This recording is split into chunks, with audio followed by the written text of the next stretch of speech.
And hello there. Today I have an amazing day to introduce you Elizabeth Kipp. And it is a special treat because she is so knowledgeable about the stress management and especially childhood trauma. So let me just tell you a lot about Elizabeth. She is a stress management and historical trauma specialist who uses trauma trained and yoga informed addiction recovery coaching, ancestral clearing, compassionate injury, and yoga to help people with their healing. Elizabeth healed from over 40 years of chronic pain, including anxiety, panic attacks, and addiction.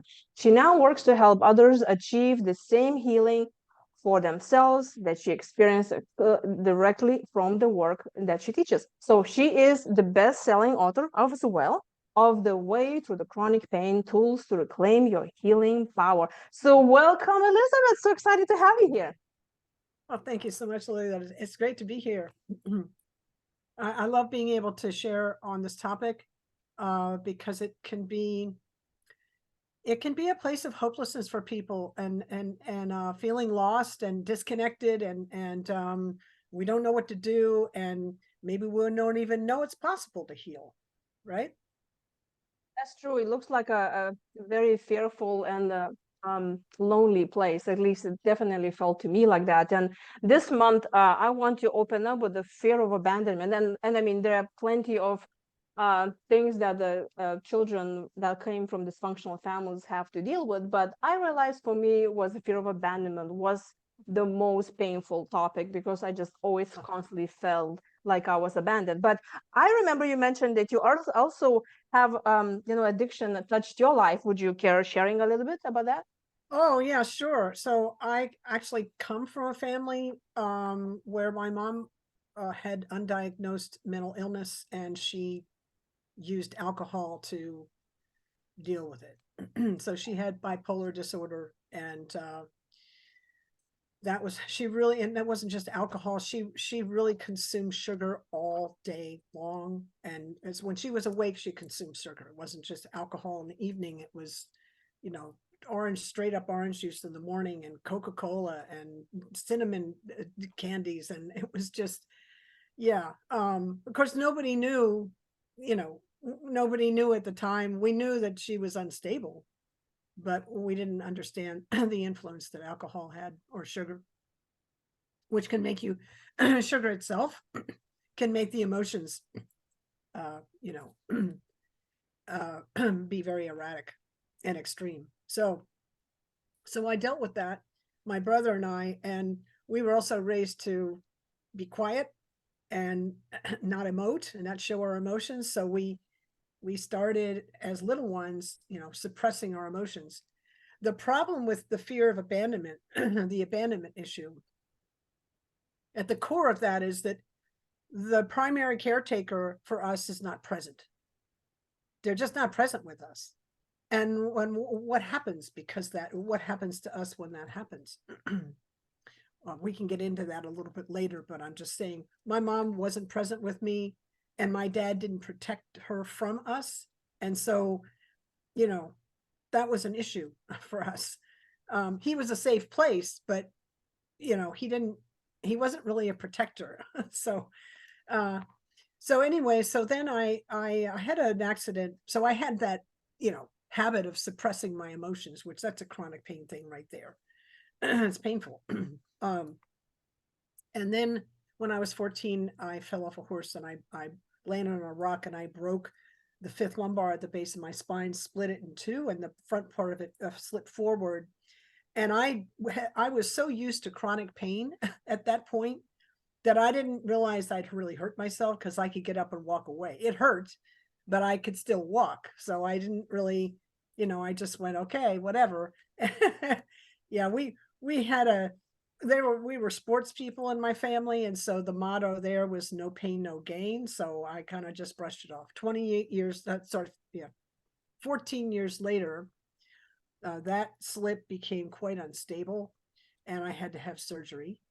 And I had four surgeries. And when we started that, when I was 28, they started giving me opiate pain medication and anti-anxiety medication. because I was so reactive to the pain. It was just, yeah, I was used to kind of a load of chronic pain, but this was a whole nother level that I just, my nervous system was just, just blown up. And so a series of surgery over years, and finally we got it stable, but the pain never went away. So they just kept feeding me medication because they didn't understand the nature of chronic pain. And so after 31 years, the last 15 years of that was fentanyl opiate, and Ativan, kind of like that level of benzo. Then in 2013, I went into a pain management program because I met a doctor who actually understood chronic pain and the nature of it and how to heal it and how to detox people off this medication. So I went into his program, and I walked in there with 40 years of chronic pain, and I walked out 52 days later with no pain.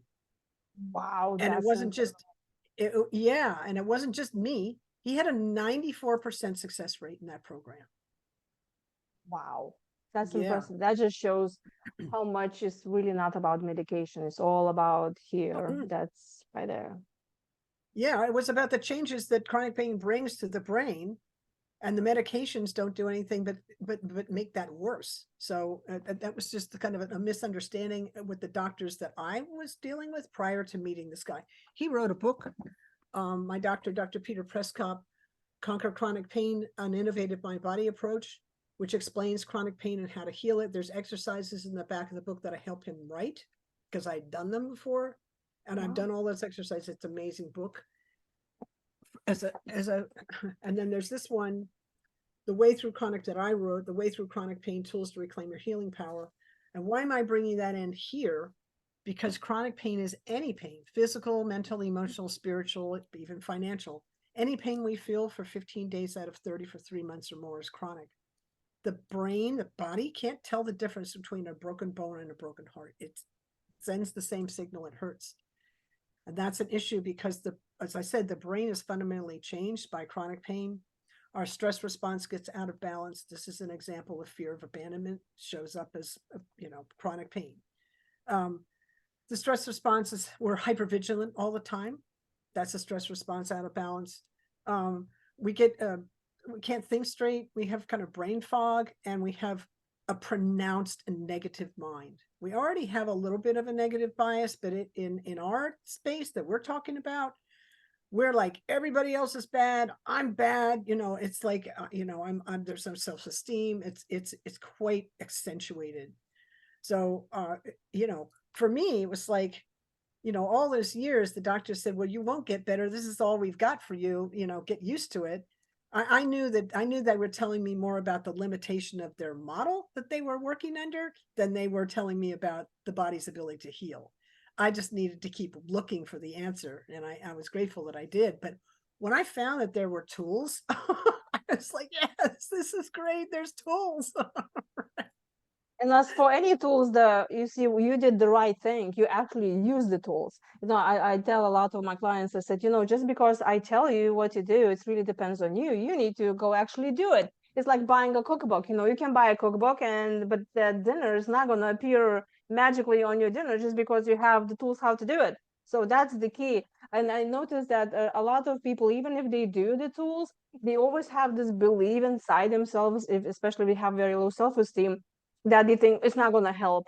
Even if I'm going to do it, it's not going to help.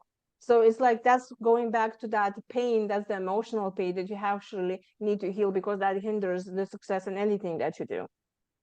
Yeah, you've really put your finger on the soft spot in this space you're talking about. Yes, here are the tools, now use them. Well, what stopped me from using? Because I noticed, like, what's the resistance here? You've got the tools. And here was what I heard in my voice, in my head, was, I'm not worth the trouble. But that's a self-esteem issue. So it wasn't like I hadn't had the experience of, I knew that the tools could make me feel better because I'd had the experience of it. I knew my nervous system could learn to live a new way. I could retrain it. But the effort, there was a part of me that just didn't feel like that the resistance was. there was a part of me that just didn't feel like I was worth the effort. So I realized that I had a very serious self-esteem issue, worthiness issue, and that I had to do I had to up my self-love practice. So what was the first, or do you remember at least, or what you recommend, like the first thing or few things that you can start doing for yourself, for those who really like, okay, yeah, I'm sick and tired of listening. You need to love yourself. They don't even, nobody knows even how to love yourself or other, because you have not been taught that as a child. You haven't seen it. So what you recommend will be like the first thing that somebody can start doing if they want to love themselves? Yeah, this whole topic is really focused on trust. Fear of betrayal, that's a trust issue, right? Sorry, fear of abandonment, that's a trust issue. You've been betrayed, right? When we have low self-esteem, what's that? I don't even trust myself, right? So so self-love, because you came to the right woman for this question. Because you can't come to me and go, oh, you need to love yourself. That's like, give me the grounded action step. I need to actually know what the grounded action steps are to do that, right? So I went on my own journey because there's a lot of fluff in this field, and I had to find like where the rubber met the road. And I'll tell you what I did for me. First of all, I identified I had a problem. I had the awareness. Oh, I don't even believe that I'm worthy of my own attention, right? So awareness. Second is, okay, how can I begin to trust myself again? And what I found for me was in the recovery space, many of us, the suggestion is for many of us, and you're probably familiar with this, is to have a morning practice, some kind of a journaling, some meditation. I'm a yoga teacher, so I do yoga. I do yoga and meditation and chanting, and I do a little journaling, something, but regularly, so that it's a not negotiable. Sadhana morning practice is not negotiable.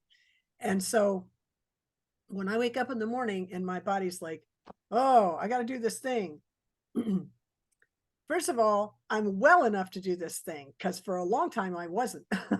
so like, start in gratitude, right? Oh, and there's a thing to do, like, and I know what it is. There's a tool, so there's more gratitude, right? And that in itself can get me on the mat into my practice. And then once I'm there, I do the practice. The practice takes care of itself. So the way to heal in this space is to start retraining the nervous system in a new frequency of, instead of being negative, being like showing up for yourself. When you keep showing up for yourself day after day after day after day, then you've proven to yourself you can trust yourself. And that's a powerful beginning to self-love. Everything else kind of comes from that. Yeah. And then keeping your own word, especially with the fear of abandonment, with the betrayal, is like we keep on abandoning ourselves and we keep on betraying ourselves. It's the same thing of just making a small thing and saying, I'm not going to eat this cookie, or I'm going to drink more water, especially when nobody sees us and we make our own rules. We're like, oh, well, I'm not going to work out today. I just don't really feel like it. And yes, there is a difference, I think, when you really in pain and that day, or you feel down, or you really feel bad, I don't think it's wise to push yourself and do workout, because then you kind of like abandoning yourself. You're not taking care of your needs. But if that's really that, oh, I don't want to do this today, it really comes from having this pattern of, no, I'm unworthy, or I'm lazy, or like, oh, I just don't really want to do that. Then it's very important to show up for yourself. And then at the same time, I had this many times where like, I don't want to work out, and then I finish and I'm thinking, God, that feels so good. I actually did it. And then I'm like proud of myself, because I did it, and now I'm like, I can do this. So I have more trust in myself. I respect myself more. And then I didn't abandon my goals. Then I feel like I had progress that day. And it just really increases my self-esteem and that love for myself, because that's the moment when we talk about fear of abandonment. I didn't abandon myself, and I proceeded forward, and that just builds every single day that we can trust ourselves. Exactly. And even when I had a compression fracture in my back a couple of years ago, and I couldn't do my sadhana, the way I normally do it. I sat down and I do a chanted prayer every morning that takes 31 minutes to chant. It's in a language called Gurmukhi. It's called the meditation for the soul. It's sweet. I'm And gonna use that. the meditation for the soul, Sanatam Kaur has a beautiful recording of it on YouTube. Sanatam, Snatam, Kaur, Kaur. Meditation for the soul. Anyway, I was able to sit. I just couldn't like move because it, compression fracture. I was sore for a while. But I turned on the recording on my phone and I put in my headphones and I stayed present in that meditation for 31 minutes. I kept my attention on it. That was my sadhana. So I still showed up for myself no matter how hard it was. And I just found a way, right? That's awesome. And I heard that even if you close your eyes and you imagine it, you go into the motions, it's still there's a difference. Yeah, the Even if brain you don't can't really physically tell move. the difference between imagining something and doing something. So if you can't do something and you can imagine yourself doing it, you still get benefit. Absolutely. Oh, but there's still those listeners. That doesn't mean that now you need to quit workout altogether and then just put your headphones and like, yeah, I listened to my workout today, so I'm done. That's funny. So let's go back to the fear of abandonment, and and I know you mentioned before that it has to do how we know we've been abandoned in the trust issues and betrayal. So please share your thoughts about that. Well, I think you asked one question in the beginning, which was, how can we tell if we have fear of abandonment? That's a great question because I didn't even know it was a thing for me. I wasn't like, I was in such denial of my own experience that I knew there was something wrong, but I didn't know that's what it was, right? That I had just suppressed it. And so, but I expressed my, the effects of it on me. I expressed the effects in my relationships. So this is an example of codependent behavior. And codependent behavior is an attachment wound. So when we're little, when we're, first 7 years, we have our primary caretakers are very important. It doesn't necessarily have to be our parent, but whoever our primary caretaker is, one person or two, they need to be present for us. We need to be able to, they help us. We don't have any control over our emotions and they help us stabilize To that. co-regulate. Yeah, we have to co-regulate with them. Yeah. It's really important. And when that's absent, then, then we're acting kind of instinctually and our needs are not getting met. Our needs are not getting met. And what happens when our needs aren't getting met? Our needs for presence, right? When is that? What happens? Then in our relationships beyond that, we start clinging. Even in my own relationship with my mom, as at this time, I can kind of go back and look at my behaviors. I would do anything I could, turn myself inside out if I could, to get her approval. No matter how many times she, she smacked me down, physically or emotionally, I still wanted more. That's an attachment wound. And what happened in my relationships beyond my mom, in life as I got older, was because that need didn't get met, I kept clinging in my relationships. So the way to see if you have an abandonment mood is what's happening in a relationship. Are you holding on for dear life to a friend or to your significant other? Or can you hold them like this with your hand open and let them No be? matter how bad they treat you. Yeah, and let them be who they are. Well, no, if there's danger, if your safety is at risk, I don't advise sticking around that relationship. If it's something else, if it's just, if it's a disagreement and, you're both dysregulated and it's not a safety issue for anybody, that's a different question. Does that make sense? Yeah, and the thing for me, when I was married before, for me there was a lot of emotional abuse, which I treated as my normal, because I didn't even know what the normal relationships look like. So I was just allowed myself to, be a doormat completely, because I was just so afraid that he will leave me, that I will do anything. He could treat me whatever he wanted. I had no voice whatsoever, and he would do all he wanted, and I still stayed there because I was afraid to be abandoned. And I think the emotional um, wounds, those that we don't really see on ourselves and nobody else can see on us. When somebody's walking with a bruise, you're like, okay, somebody's really abused you.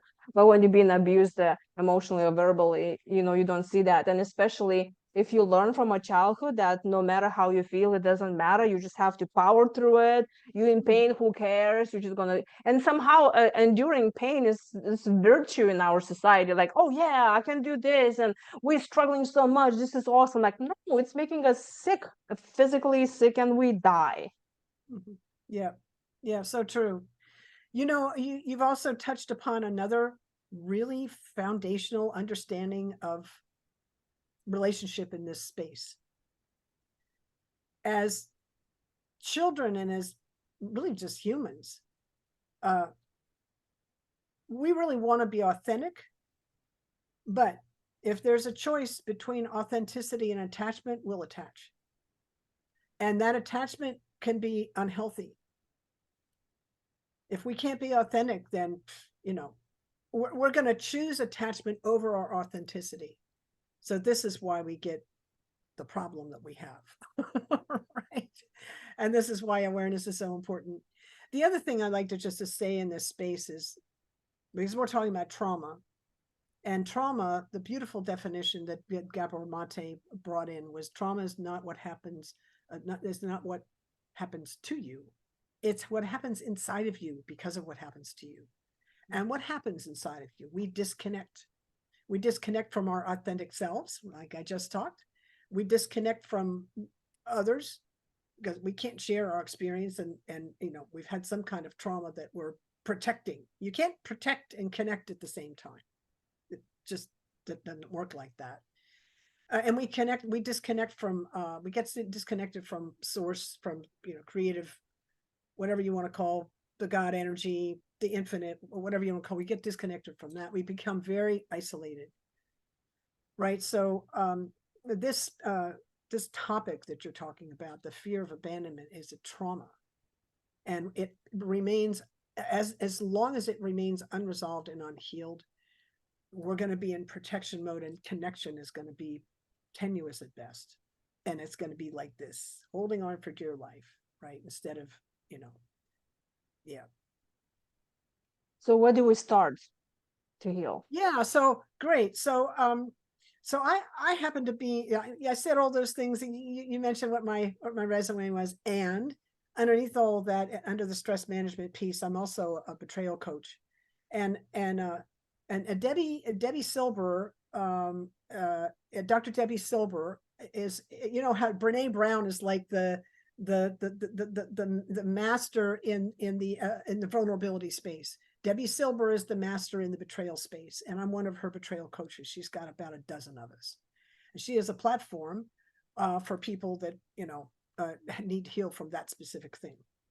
One of the things that she did was she did a PhD. She did a dissertation on the betrayal, and she did a huge study, and she identified 5 stages that we go through in healing from a betrayal, which is what a fear of abandonment is. And abandonment is absolutely a betrayal.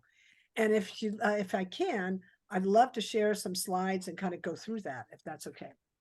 Yes, I think that's a great idea. Okay, you want to give me permission to share my screen? Okay.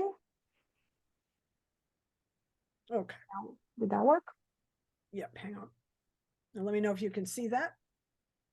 Yep, it says has started. Oh, Yay, awesome. I see it. Yeah. Perfect. So there is a predictable path to recovery from trauma. It's a scientifically based framework, as I said, developed by Dr. Debbie Silber in her work with thousands of people healing from trauma and betrayal.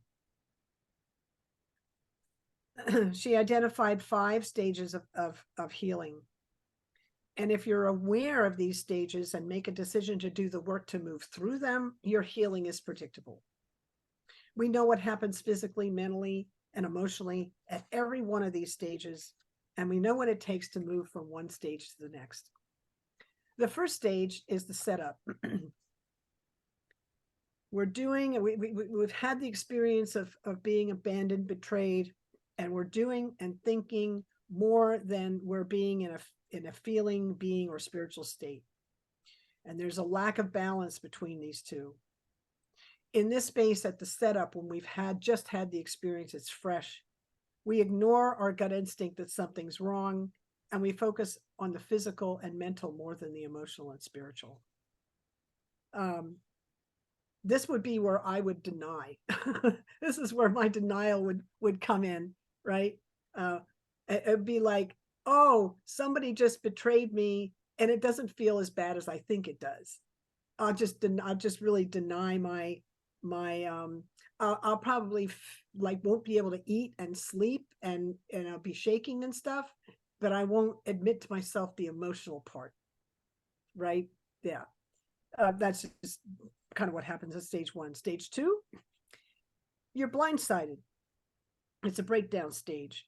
You're in brain fog, there's shock to the body, the stress response is out of balance, you're in hypervigilance, you're looking for the threat, and illness is brought on by so much stress. Our worldview breaks down. We're frightened, we feel unsafe and isolated. And I know everybody listening to this has experience. They'll identify these stages. Stage 3, our survival instincts emerge. We go on the defense with our coping strategies in order to keep ourselves as safe as possible. And people can get stuck in this stage, but there's a way through, but people can hang out in this stage for a while. Stage 4, we adjust to a new normal. You're refining yourself and your rules. You realize it's going to be okay, and we return to a sense of safety, and the stress response turns down and moves towards balance. Stage 5 is a healing, a rebirth. We build a new worldview.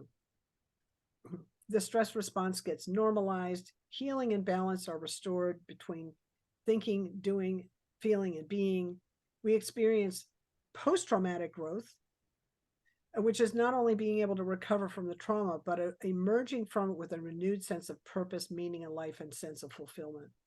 We have a new worldview, and we appreciate life, our new life, because of the trauma we experience. You might even call this a spiritual awakening. So let's take a look at the setup, the focus on the physical and mental. Imagine 4 legs to a table: the physical, mental, emotional, and spiritual. In stage 1, there's a heavy emphasis on the physical and mental, and almost a neglect on the emotional and spiritual. So we're paying attention to the thinking and doing parts of life, and not on the feeling and being parts. How does this impact us? Well, we may feel like something's wrong, but we don't trust our gut instincts. We ignore our intuition. We turn down the feeling and being parts of us, and we lose track of our ability to discern the truth. For instance, we may feel like something's off in a relationship, but because we've turned down our feeling, we ignore the signs of trouble. And so going back to the table metaphor, because we're leaning heavily on only 2 of the 4 legs, it's easy for that table to topple over. In stage 2, we're blindsided, and it's a shock to the body and mind and spirit. We experience a breakdown of the body, mind, and spirit. The body goes into the stress response in the on position, so it's fixed on. It doesn't go back to normal. And now it's headed for every stress-related symptom, illness, condition, and dis-ease that's created due to unmanageable chronic stress. The mind's in a state of chaos, overwhelm, and confusion, and it affects all the effects of chronic stress. All these affects the brain. and you have difficulty wrapping your mind around what just happened. Again, there's a breakdown of your worldview. Your worldview is your mental model of how you define the world. This is safe, this isn't. Well, your model of how you thought the world worked turned upside down in an instant because of what happened. The world you thought you defined your world no longer applies, so you have yet to form a new worldview. At this point, your worldview is missing altogether. What happened to the rules? Because when a life rule is broken, we question all the rules. The bottom falls out from underneath us. Everything comes into question. And to think about it, something like trust is shattered. Not only do you not trust others in the world, you don't trust yourself. And so your life as you've known it comes completely into question. This is dark night of the soul energy for sure, right? Stage 3 is a survival stage.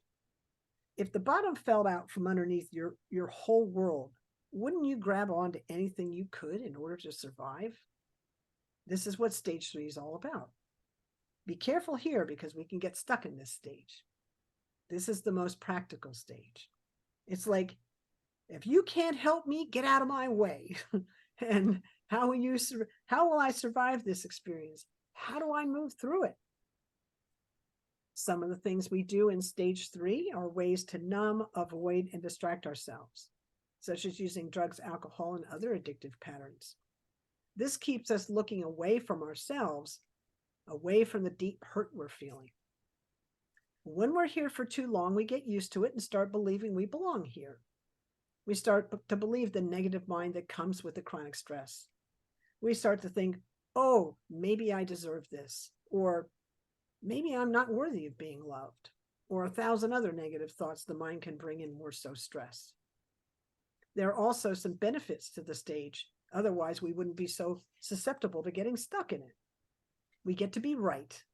We have someone or something to blame. You don't have to do the hard work of learning how or whom to trust. You just say, forget it. I'm not trusting anybody. I'm guilty of that, by the way. You get to justify an action. You get your story. You get a target for your anger. You get self-pity. You get sympathy from other people. These things serve us for sure.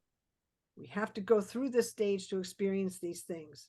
But in order to move to the next stage, there's a grieving process that needs to take place. You need to mourn. You need to come to terms with what you didn't get. And there needs to be a willingness to let go of your positionality in order to move forward. And when you do, you move on to stage 4. Stage 4 is about finding and adjusting to a new normal. Your old normal doesn't exist anymore and isn't an option for you anymore.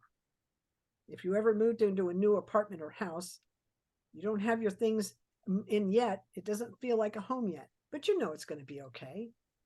You have a sense of safety, even though you've landed somewhere new. You feel like you can make it work. You may not be physically healing just yet, but you're not doing the physical damage to yourself that you were in the previous stages with all their stress responses. And at this stage, you're redefining who you are and what you're willing to tolerate. You're redefining where your boundaries are in your relationships. Here, you're changing the rules because you're redefining yourself and you're redefining the rules. And once you get in this space and realize your new normal is safe, you start to move towards stage 5.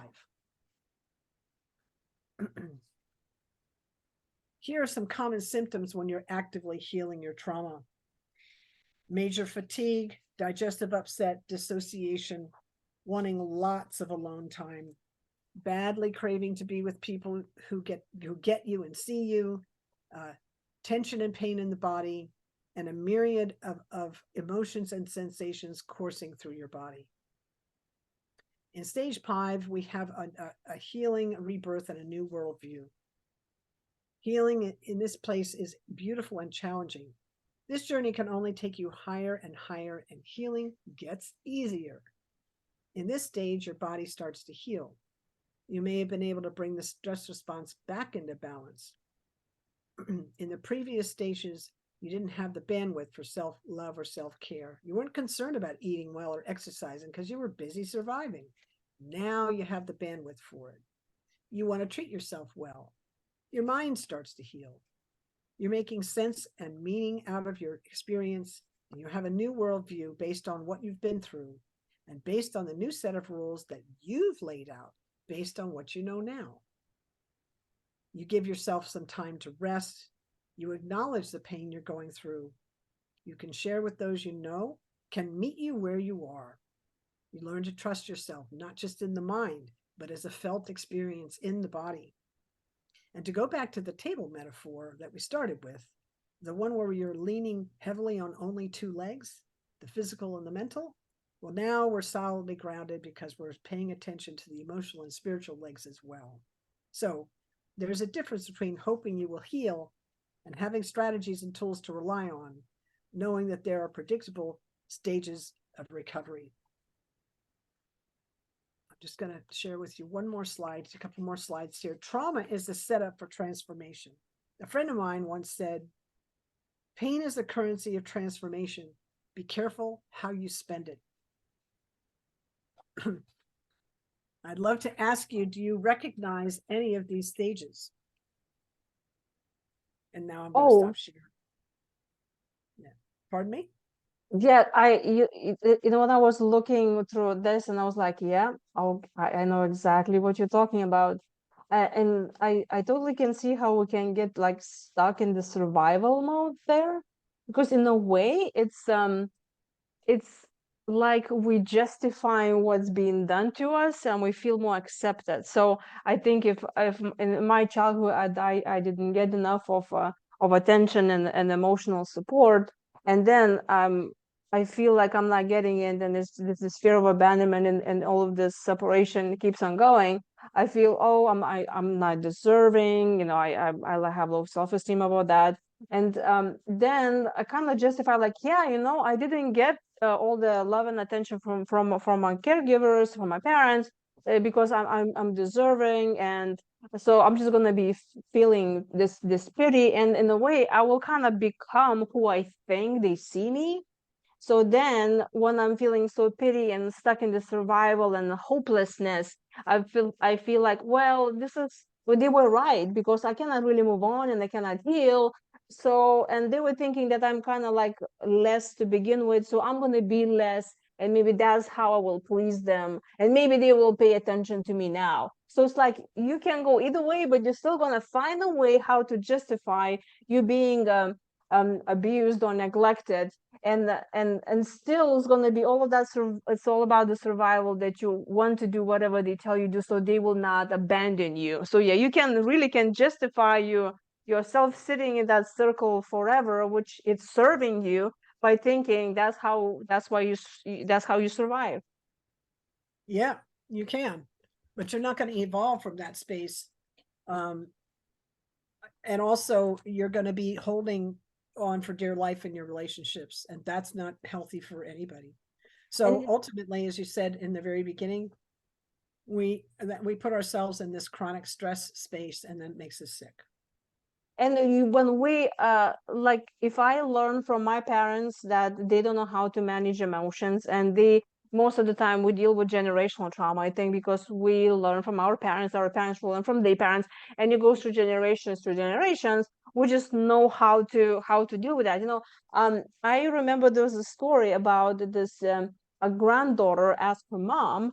She said, "Mom, why are you always cutting the big piece, why are you cutting steak in two pieces, and you're cooking it, and you know you're cooking it on a frying pan, but you always cut it in two pieces? Like, why are you doing that?" And she said, "I don't even know, you know, maybe I should ask the grandma." And then there's the grandma said, "Well, because when I just got married, we didn't really have money, so I had this very, very small frying pan that my grandmother gave it to me, so the whole steak wouldn't fit in, so I had to cut it in half, and make the first you know, steak one way, and then I have to fry the second time." So, and this, you know, and when I first time I heard the story, I was like, this is ridiculous. This is how we do like everything, because how's the child learn? So only from his environment. So if you have parents who don't know how to deal with the emotions, or they being themselves have low self-esteem, they're going to be there. And we do so much. It's very hard to do the healing part of from everything if we gaslight ourselves. I mean, the parents will gaslight us because they don't know how to deal with that. So if the child is upset, it's very easy for the parent to say, oh my gosh, I don't know how to handle this yet. I'm gonna say, no, no, you're fine, you're fine, you're fine. Yeah, you're not in pain, you go. And the kid says, okay, well, I guess my parents know better. So yeah, you have to learn to listen to yourself and kind of start that healing process. Do you have any tips and tricks that listeners can kind of apply like today and start healing? Well, yeah, I'd like to just explain the hierarchy of healing so that we get that straight, and then I'll bring in some practices.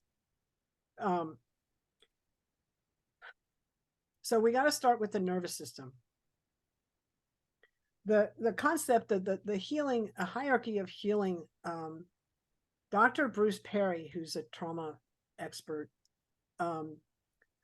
coined these words. He didn't make the hierarchy of healing, but he coined the words regulate, relate, reason. So we begin with the nervous system. Remember, we talked about hypervigilance and that's the stress response being out of balance. Yeah. So we have to start with the nervous system. Everything comes from that. The mind follows the nervous system, right? So we begin with regulating the nervous system, and I'll take you through a breath practice on that in a minute. Second stage is connect. We have to feel a connection back to ourselves, to others. We can co-regulate, right, in that space. Feel a connection kind of to the whole.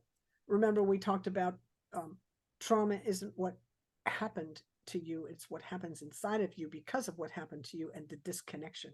So second part, connection. Third part is reasoning, learning. We can learn, but you can't learn until you've got a regulated nervous system and you feel connected, at least to yourself, right? Hopefully to another person that you're talking to. And there's some, so I teach, I'm a yoga teacher, but I really specialize in trauma-informed yoga. And there's like cues and ways that you can interact with someone. You and I are doing it right now. Our bodies our vagus nerves are talking to one another. Where our bodies are talking to one another. We're co-regulating with one another. But we're assessing, are we safe? Is each other safe? And we are. And so because we are, we're co-regulating. And what does that even mean? That means that our nervous systems are calm and feeling safe and in a place where we can learn from each other, right? This is one of the reasons why it's so sweet to come into a space like that Lolita is creating, this beautiful membership that she's creating. She's creating a safe space. And you as the listener and the viewer can co-regulate with Lolita and with the other teachers like me that come in here just by sitting and watching. This is their bodies are co-regulating safe space. Then you can learn, but you can't do that until we have this regulation and connection. Then we can learn. So understanding that that's the hierarchy is really helpful. It's been super helpful to me as a teacher and as a person who's still in recovery from unresolved trauma, right? I still have stuff I'm working on. It shows up. I get activated every once in a while. Oh, what happened? I don't even know why I'm upset. Well, okay, let's see what that is. Right? Let's go back, regulate the nervous system, get some connection. Then you can learn, right? So that's the rule. That's kind of the way it works. And so I'll start with regulation. So I'm going to take you through a very simple breath practice. We'll do HIIT for 3 minutes. Just 3 minutes gives you a chance for the body to actually get the signal that it's safe. I want you to sit up straight, relax the shoulders back and down, and raise the heart so you've got access to the lung. Bring the chin in just a bit so the back of the neck is flat. And we're gonna, one hand is gonna be in the lap and the other one we're gonna use to block off one nostril of the other. We'll begin. Does it matter which hand I'm using? Just curious. No, it doesn't matter. I just use my right in this case. I might switch to my left later. All right. Okay. So close off the right nostril and inhale on the left. Mhm. Nice and slow. And then close off the left and exhale on the right. Nice and slow. And do now I might just this question. So do I need to breathe out through my also through my nose, or do I need to breathe out through my mouth? There's so much of We're just breathing through the exercises. nose. Thank you. Yes, it's Mhm. just, thank you for clarifying, just through the nose. So we've exhaled through the right. Now we're going to inhale in the right. Nice and slow. Switch, exhale on the left.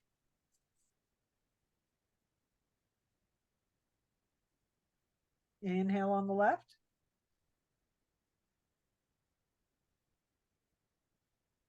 Switch, exhale on the right. We're switching just before the exhale. Inhale on the right.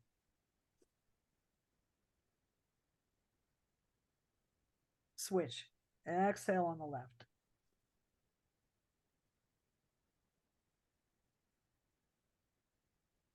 Inhale left.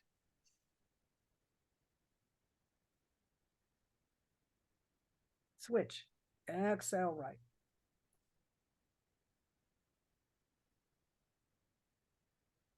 Inhale right. Switch, exhale left.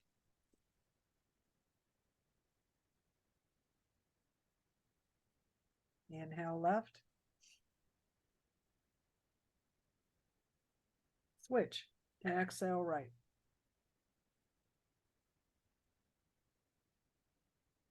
Inhale right. Switch, exhale left.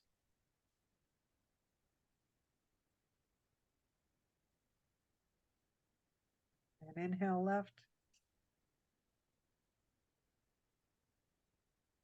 Exhale right.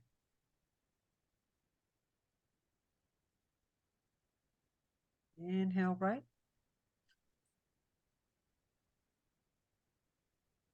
Exhale left.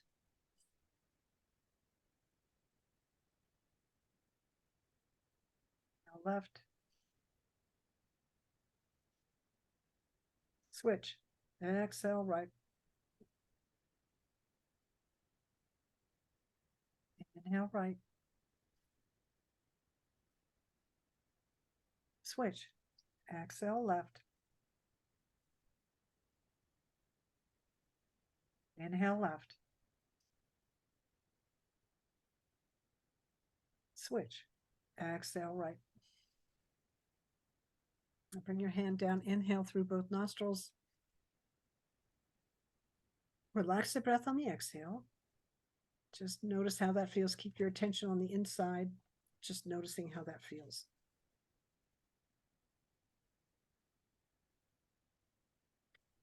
Do you notice a change in the nervous system? It feels like I just can go sleep or go meditate. Yeah, it's very calming. So that is a beautiful meditation. It can be a breath meditation. Beautiful pranayama breath practice that helps balance both hemispheres of the brain and balance the emotions. In just 3 minutes of it, you could feel that, right? Of 11 minutes is amazing. And 11 minutes for 40 days would be life-changing. So even 3 minutes of this for even 3 minutes of this for anyone who actually did it with us will notice a change in the body. Yeah. So what to do? Let's imagine I'm gonna start my 40 days and then I have a stuffed nose. Well, yeah. So what's interesting is if you have a stuffed nose, skip a day. Wait until your nostrils is cleared up. If you're stuffed on one side, I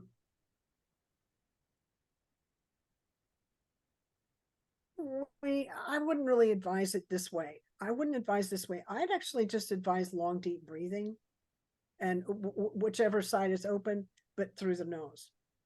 Long, deep breathing through the nose. Through the mouth is a little bit different. You could do an inhale through the nose and an exhale through the mouth. But you want to keep, in this space, you'd want to keep the exhale as long or longer than the inhale. Okay.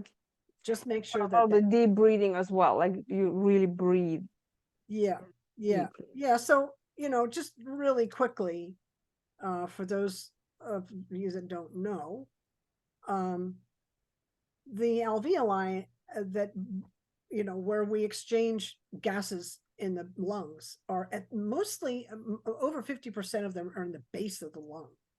And what we do during the day, unless we're trained, is we shallow breathe. And so we're not getting, and then we get a headache about sometime in the early afternoon. We wonder what happened. We get tired and we wonder what happened. Well, we're probably a little dehydrated. We lose 2 cups of water on the exhale at night just from breathing. Wow, So I didn't know that. yeah, right. So we get dehydrated. So, that can cause that. But also, we've got a buildup of CO2 in the lungs that we haven't expelled, and the cells aren't getting oxygenated. So if you're kind of feeling like that, notice, take 6 or 7 long, deep breaths and, clear your lungs and see how that changes your state of being. You'll like, oh my God. Yeah.